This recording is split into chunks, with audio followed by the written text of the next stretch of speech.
Hi, welcome, and this time we will see how to process files in real time. So files, which by definition are mostly related to the data address because data is written once and afterward processed fully by batch processing batch jobs.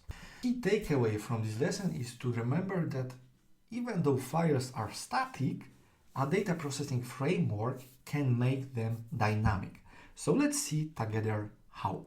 For Apache Spark structured streaming, because it's probably the easiest use case and implementation to understand. So let's suppose that we have 4 files in our file system, a file source streaming job that writes data to some data store. And the file source job detects the files written to your file system. Here we suppose that it already processed the files number 1 and 2, so that it only will take the number 3 and 4 and process it. Of course, after the fact, it will add these files to the list of already processed files. So this list is stored in a checkpoint location of Apache Spark, and it ensures that in the case of, for example, a failure in the middle of the processing, Spark will not retry the whole data set, the whole input. So if you know Apache, if you compare it with streaming broker, it works a little bit like storing the last processed offset per partition. Since here we talk about files. To detect these files, Spark does some listing on the file system and compares all the files appeared between the runs with this local list. But the listing in some cases, for example in object store, which as you remember from the very first module of this course, is a flat structure, so there is no directories when you can limit the number of files to list. So in that scenario, Spark can also rely on the notifications.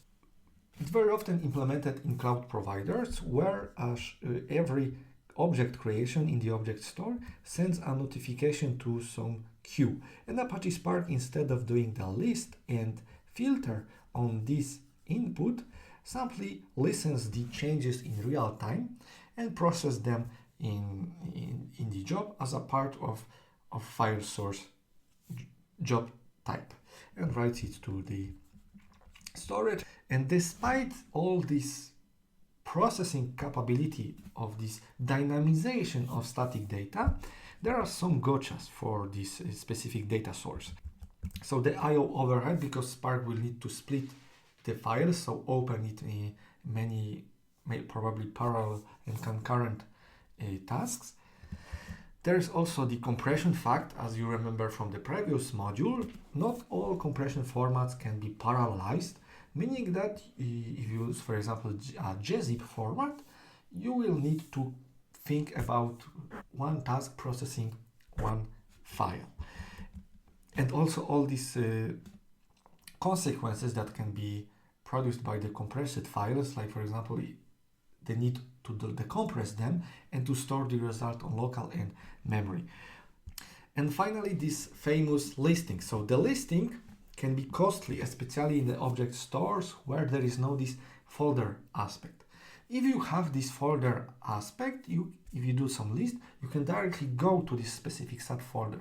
Otherwise, you will need to do some filtering on the row, on the root of the list, which can be costly in case of many objects.